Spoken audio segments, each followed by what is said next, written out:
اسمعوا معايا كده، لو سمعتوا اي حاجه قولوا تعمل لي. ايه؟ كرة خارجية من العدل الشرط بداية معسكر البلدي أبي سفلوح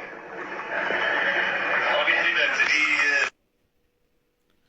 واحد طالع النهارده الحق ده رضا سليم بيشتم الاهلي، الحق مش عارف ايه. هو في ايه يا جماعه؟ اليومين دول انا شامم ريحه غريبه كده، وشامم ناس بتدور ورا النادي الاهلي، وشامم كده اعلان كله دلوقتي طلعوا بقى زملكاوي بعد ما كسبوا لهم الماتش اللي ملوش لازمه دوت.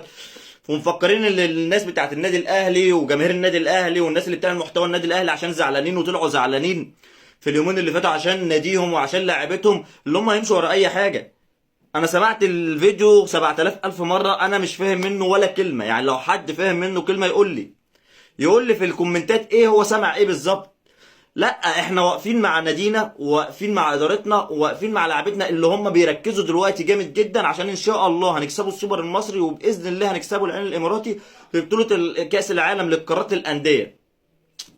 فاحنا مركزين، واللي بيدور ورا النادي الاهلي ده احنا بقى هندوروا له من النهارده، هندوروا له. احنا كنا بطلنا نعمل الحاجات ديت، ويقول لك كل نادي يركز مع نفسه. لا، انتوا بالطريقه ديت بقالكم فتره عمالين بتعملوا حاجات احنا واخدين بالنا منها، بس بنقوله كل واحد في ناديه، لكن بالمنظر ده احنا بقى هندوروا وراكم.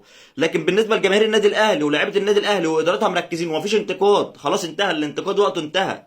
احنا انتقدنا واللعيبه عرفت غلطها ومركزه، وان شاء الله باذن الله نقابلكم بقى لما ناخدوا السوبر ونكسبوا العين الاماراتي، عشان ترجعوا تاني مكانكم محدش يسمع لكم صوت.